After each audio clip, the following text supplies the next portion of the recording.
Olá, este é o canal Versátil de outubro. O principal destaque do mês é o lançamento da coleção Cinema Faroeste Volume 4.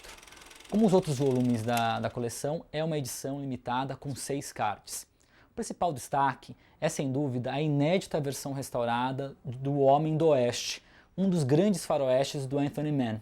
Quando se fala em faroeste Anthony Mann, vale destacar, gente, que junto com John Ford e com Howard Hawks, o Anthony Mann é o maior diretor de faroestes. E a gente já tinha lançado, como vocês sabem, uma edição individual do Caminho do Diabo, que é uma obra-prima, né, do início da carreira desse ciclo de faroestes, 1950. Logo depois ele fez o Almas em Fúria, que estava na caixa Cinema Faroeste Volume 1. E aí depois ele faz vários faroestes muito importantes, como O Sangue Semeou a Terra, O Preço de um Homem, O Certo Capitão Lockhart, O Homem dos Olhos Frios e este, O Homem do Oeste, que traz Gary Cooper, né, que é uma figura também lendária, né, um dos grandes papéis de sua carreira, e combina aquilo que faz dos faroestes do Mann grandes filmes, né, que é um domínio do scope impressionante, né, da mise-en-scène por parte do Anthony Mann, da questão da paisagem, né, de como você pensar dramaticamente a paisagem e também o desenvolvimento dramático e psicológico daquelas personagens. Então são filmes que têm uma dramaturgia muito forte e uma encenação cinematográfica de primeiríssima, né? Não por acaso, nos extras a gente vai ter 2 vídeos interessantes. Um vídeo falando justamente dos faroestes do Anthony Mann, da importância deles, e o famoso vídeo com o Godard, falando como o Godard e os outros franceses da cadeia do cinema, eles adoravam o Anthony Mann. O Godard, inclusive, usou aquela famosa alcunha de chamar o Anthony Mann de Superman, como se fosse um super-homem, tamanha admiração do Godard pela obra do Anthony Mann. No disco 1 nós temos ainda Nas Margens do Rio Grande, um filme que permanecia inédito aqui no Brasil, com o Robert Mitchum, a direção do Robert Parrish, que é um diretor que veio, na verdade, ele começou como montador lá atrás, daquele Corpo e Alma que a gente lançou na Caixa Filme Noir Volume 4. E esse filme é muito interessante porque ele tem uma coisa que é a ideia de um faroeste meio contemplativo, né? Ele se passa na fronteira, né? México e Estados Unidos, tem um olhar antropológico para aquela sociedade, né? Para aquela sociedade de fronteira, uma construção psicológica da personagem também e uma música muito marcante do Alex North. Né? E é um dos 2 filmes com o Robert Mitchum na caixa. E nós temos ainda o Paixão de Bravo, que é uma obra-prima, pequena obra-prima do Nicholas Ray, que eu vou falar logo adiante. No disco 2, nós temos o Fúria Selvagem, tá? Que também permanecia inédito aqui no Brasil, que é do Richard C. Sarafian, que é um diretor muito importante da nova Hollywood, fez um grande filme, Corrida contra o Destino, também nesse mesmo ano que ele filmou Fúria Selvagem, e tem no elenco o Richard Harris, que tinha acabado de fazer um cult, né, que é aquele famoso O Homem Chamado Cavalo. E ainda o John Huston, também um grande diretor, como ator aqui. Mas qual que é a importância nova desse filme, do Fúria Selvagem, que ele assumiu nos últimos 2 anos? É justamente porque ele conta a mesma história, né, que deu origem a uma história real, ao regresso do Inharrito com o Leonardo DiCaprio. Então é aquela mesma história, né, daquele personagem que luta pela sobrevivência, é uma luta também, a busca por vingança, né, é aqui num registro que é muito interessante, que o faroeste do início dos 70 tem essa coisa do faroeste ecológico. Então tem toda uma questão de tempo, de paisagem, então é uma espécie, já era um momento que o faroeste já estava em declínio, né, como gênero em Hollywood, e era uma ideia de se trabalhar o faroeste de uma outra maneira, de subverter a forma clássica. Né, o Altman, vários diretores, o Pollock, e aqui o Sarafian faz a sua versão desse faroeste mais subversivo, de uma nova leitura do gênero do faroeste. Então é bem interessante, uma versão restaurada. Aí nós temos também dos anos 70, também uma releitura do faroeste clássico. Na verdade, aqui a chave é o faroeste espaguete. O pessoal até brinca, porque o Barqueiro, que é esse filme que eu vou falar agora, do Gordon Douglas, ele poderia ser um faroeste espaguete, só não é faroeste espaguete porque não é feito na Itália, não é de diretor italiano. Mas o Gordon Douglas, ele filma como se fosse um diretor italiano e tem o Lee Van Cleef, que é um ator-chave, né, um ator aí muito importante e popular do faroeste espaguete. Então tem toda aquela questão do faroeste espaguete, uma montagem realmente bastante ágil, bastante ênfase nas cenas de ação, nas cenas dos tiroteios, dos duelos. E é um filme que transcorre muito bem, um filme bem interessante e vale como essa imitação do cinema do faroeste espaguete italiano feito nos Estados Unidos. No disco 3, nós temos uma sessão dupla de um grande diretor. Fizemos isso, vocês estão lembrados, no Cinema Faroeste Volume 2, quando nós tínhamos no disco 3 o Jacques Tourneur com 2 filmes, né, que era o Testamento de Deus e o Choque de Ódios. Aqui nós temos 2 filmes do Nicholas Ray, e os 2 inéditos em DVD. Paixão de Bravo, né, que é um grande filme do Ray, é um filme muito pessoal dele, que é sobre, na verdade é um faroeste moderno, ou faroeste contemporâneo. Por quê? Não se passa no Velho Oeste, ele se passa, na verdade, já nos anos 50, no mundo do rodeio, mas é um mundo, é um universo do faroeste, só que já ambientado no século XX. E é um filme, na verdade, de um estudo daquela famosa figura que aparece nos filmes do Nicholas Ray. Isso é muito frisado, inclusive, naquele grande filme do Wim Wenders, que é sobre o Nicholas Ray, que é o filme de Nick, que é a ideia da figura do desajustado, que sempre vai estar em todos os filmes, quase os filmes do Ray. E aqui essa figura, né, personificada pelo Robert Mitchum. Né? Então a relação dele, na verdade, com a Susan Hayward e o marido dela, esse triângulo, e como, na verdade, esse triângulo vai sendo movido ao longo do filme, tem toda uma coisa melancólica, uma complexidade, é muito bem feito pelo Ray. É um filme que você vê, parece simples à primeira vista, depois você vai pensando, tem várias camadas, é um filme, um belíssimo filme com belíssimas passagens, porque assim, é um prazer lançar Nicholas Ray, a gente está quase 10 filmes deles lançados e vem mais coisa por aí. Aí nós temos o Fora das Grades, que também é do Ray, né, tá acompanhando o disco, esse é raríssimo. É um filme dele feito também nos anos 50, já colorido, muito bonito, inclusive. Se as pessoas lembram do Johnny Guitar, do Vingança do Jesse James, esquecem desse filme, que esse aqui é um faroeste clássico, já não é um faroeste moderno, e traz o James Cagney, né, um grande ator aqui, num papel, numa relação muito interessante com outro personagem, com toda uma discussão sobre a violência, sobre a questão da justiça. Então é um faroeste que traz um comentário social bem bacana também, e é uma raridade, nunca tinha saído aqui no Brasil, primeira vez que sai, eu acho que vale muito a pena vocês conferirem. Aí nós temos outro lançamento individual da Versátil, muito importante, que é o Hamlet, pela primeira vez em DVD no Brasil, né, o famoso Hamlet de 1996. Tem que falar bem sempre quando se fala de Hamlet ou de qualquer peça do Shakespeare, tem muitas versões para o cinema. E é bacana esse lançamento porque é justamente nos 400 anos da morte do Shakespeare, né, que são, no caso, é lembrado esse ano, foi lembrado com vários eventos, lançamentos, e a Versátil faz a sua parte com esse lançamento. Aqui é importante destacar que a versão está integral do filme do Branagh, que aliás é a primeira adaptação para o cinema da peça integral. Então você tem lá a peça da cena 1 até a cena final, ela está em ordem cronológica, então é um projeto assim, realmente deslumbrante do Branagh, são 4 horas, com um elenco assim espetacular, né? Você tem Julie Christie, tem o Derek Jacobi, um dos maiores atores shakespearianos, John Gielgud, Robin Williams, Gerard Depardieu, então Billy Crystal, Charlton Heston, então um elenco realmente de muitos grandes atores ingleses, americanos e até franceses, no caso do Depardieu. E o que é legal do Branagh, que além de conhecer muito bem o texto shakespeariano, que ele se dedica a Shakespeare, a carreira dele de teatro e de cinema, aqui ele procura fazer uma versão que realmente seja cinematográfica, não seja um teatro filmado. Então há toda uma invenção visual muito grande em cada uma das cenas, inclusive no famoso solilóquio, né, do ser ou não ser, um dos grandes momentos do filme. Então é um filme que realmente cresce numa revisão e ainda tem uma versão com vários extras, tem making of, tem especial sobre a participação do filme em Cannes, então isso é bastante completa, uma belíssima edição que vocês vão ter agora, finalmente em DVD. Aí nós temos, ainda nesse mês de outubro, como exclusivo da Livraria Saraiva, o Cinema Samurai Volume 5, né? Agora com o Cinema Samurai, fiquei impressionado esses dias, eu estava pensando, fazendo uma retrospectiva, com esse lançamento aqui, gente, nós já lançamos mais de 50 filmes de samurai, toda a tradição, os grandes filmes da tradição do cinema samurai japonês, né, do Shambara, do Jedi Ge, que a gente lançou. Esse filme, como os outros da coleção Cinema Samurai, são 6 filmes em 3 DVDs.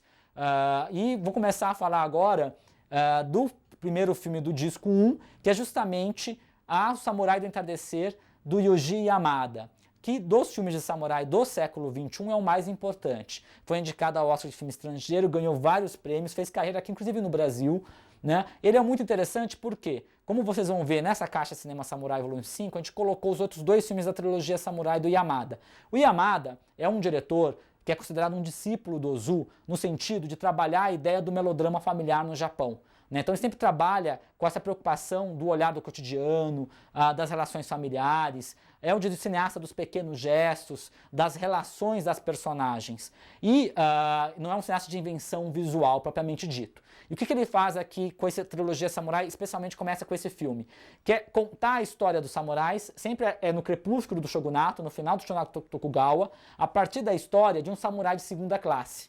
Né? Então, um samurai de segunda classe, que no caso é o samurai do entardecer, né? Que perdeu a esposa, tem que cuidar da mãe doente, das filhas, ele é pobre, ele não se preocupa, né, com a aparência, e aí envolve toda uma situação que vai envolvê-lo, uma situação extraordinária, e aí ele vai ser testado, e é narrado muito bonito pelo ponto de vista de uma das filhas. Então é um filme muito tocante, com um desenvolvimento de personagem muito bom, e uma história que realmente procura, ele dá uma ênfase maior nos aspectos de Daigeki, que é o aspecto do drama de época, do melodrama, e não no Shambara, que são as lutas de espada. Então não é um filme de ação, ele é mais um melodrama de samurai, e realmente muito bonito, com um final, assim, as pessoas vão ficar muito emocionadas, é um filme que realmente faz muito sucesso por onde passa.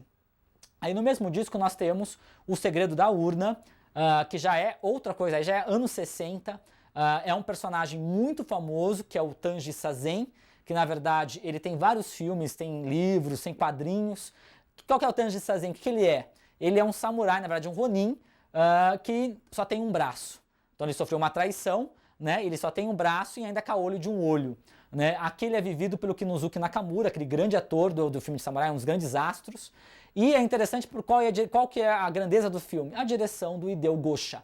Aliás, do Hideo Gosha, esse é o 8º filme do Hideo Gosha. Todas as caixas de samurais, tem 6 filmes lançados na caixa de samurais. Você começa lá com 3 samurais fora da lei, Espada do Mal, Tirania, Hitokiri, os 2 lobos samurais e tem os lobos no Yakuza volume 1. E aqui é aquele domínio do Gosha da mise-en-scène, aquela montagem ágil e as cenas de ação muito bem coreografadas. Então é um filme muito divertido, um excelente entretenimento dirigido, né, com precisão pelo Gosha. No disco 2, nós temos o Espada Oculta, que é o segundo filme da trilogia Samurai do Yamada. Esse estava inédito aqui no Brasil, né? E é muito interessante, assim como o Samurai Entardecer, também é a história, na verdade, de um samurai que não é um samurai de primeira classe, né? Que, na verdade, vai decidir ter uma relação amorosa com uma criada. Né? Em tudo isso tem até a questão também do crepúsculo do shogunato e intrigas dentro do shogunato. Então toda uma questão de traição, da opressão, são vários temas são debatidos, né? E preste atenção, é muito curioso que não assistiu ainda, o que é a Espada Oculta, né? O que é isso, né? Por que desse título? É um belo filme também nessa linha com música do Joe Hisaishi, que faz as músicas do Estúdio Ghibli. Aí no disco 2 nós temos, na minha opinião, o melhor filme da caixa, junto com o Samurai Entardecer, que é o 11 Samurais. 11 Samurais, eu dei Shikudo, é um filme dos anos 60, que entra numa tradição que nós chamamos de Daigeki cruel, que é o filme anti-samurai, que são os filmes que questionam no caso o Bushido, o shogunato e a opressão social. É um filme de um diretor de esquerda, que é o Ishikudo, que faz parte da chamada trilogia da Revolução Samurai. Que na verdade, é a mesma história com pequenas variações. Lembra muito bem o famoso Eldorado, Onde Começa o Inferno, aqueles 3 filmes do Howard Hawks. Então você tem, começou com 3 Assassinos, que está na caixa Cinema Samurai Volume 1, tem o Grande Atentado, que é o segundo, esse é inédito, nós não lançamos ainda, e esse, o 11 Samurais, que é o último. O 11 Samurais é o melhor filme da trilogia, porque ele consegue todo o comentário social e político muito bem desenvolvido, formalmente, inclusive, pelo Ishikudo, e dramaticamente também. E é muito interessante porque para vocês perceberem a questão muitas cenas do filme, soluções visuais do filme, elas vão ser adotadas pelo Takashi Miike quando ele vai fazer o remake do Três Assassinos. Apesar do Três Assassinos ser um remake do Três Assassinos do Kudo, ele usa muita coisa do 11 Samurais. Vocês vão perceber isso, sobretudo no final.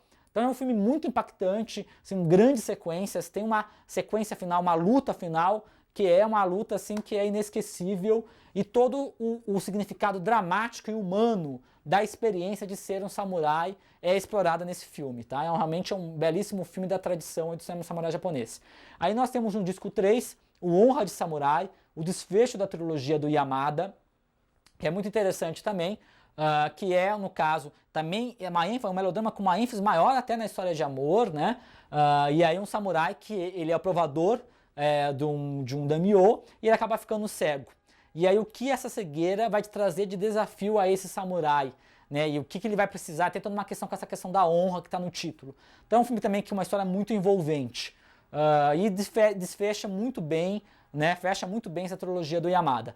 E aí por último nós temos o Encontro de Gigantes, que também é interessante, né, que nessa caixa nós temos o Tanji Sanzen, que é um personagem lendário lá da tradição samurai japonesa, e esse é outro personagem lendário, o Zatoichi. Zatoichi tem 25 longas metragens para o cinema, tem série de TV, tem quadrinhos, tem livros, é um personagem que realmente fez história, né? O Shintaro Katsu viveu no cinema, e aqui é o 20º filme da série do Zatoichi, e esse aqui tem uma importância maior ainda, por quê? É Encontro de Gigantes o título, mas poderia ser Zatoichi versus Yojimbo. Nós temos ninguém menos que Toshiro Mifune, né, revivendo o personagem do Yojimbo, do guarda-costas, né, aqui, que ele interpretou no Yojimbo no Sanjuro do Kurosawa, ele revive aqui, então é o encontro do Zatoichi com o Yojimbo.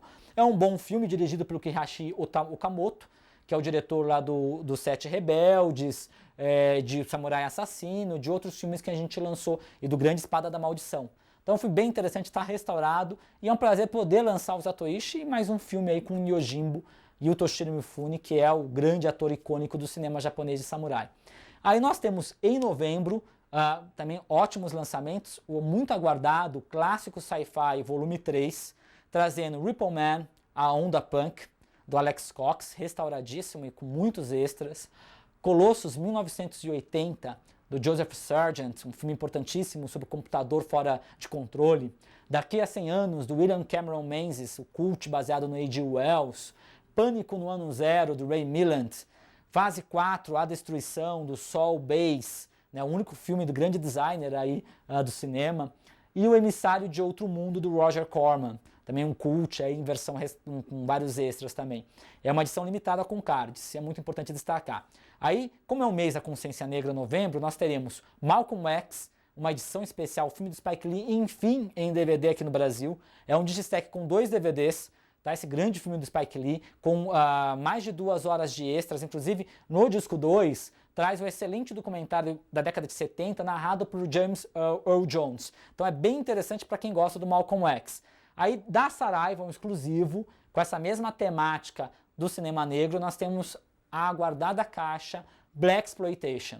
É um digistack com 4 filmes em 2 DVDs, uma edição limitada com 4 cards. Aí são os filmes O Coffee, Em Busca da Vingança, do Jack Hill com a Pam Grier, do Jack Brown, Truck Turner, do Jonathan Kaplan, com o cantor aí, aqui como ator, o Isaac Hayes, a Máfia Nunca Perdoa, do Barry Shear, com Anthony Quinn e o Yaphet Kotto, e O Chefão do Gueto, do Larry Cohen.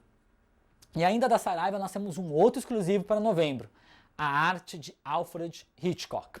É uma edição limitada com 4 cards, digistack com 4 filmes em 2 DVDs, todos em inéditas versões restauradas, filmes muito importantes da fase inglesa do mestre do suspense. O Marido Era Ocupado, A Estalagem Maldita, O Inquilino e Jovem e Inocente. E o bacana, tem 1 hora de extras, inclusive um documentário sobre a fase inglesa do Alfred Hitchcock. Então é um produto para nenhum fã do mestre do suspense botar defeito. Então é isso, eu agradeço e até novembro.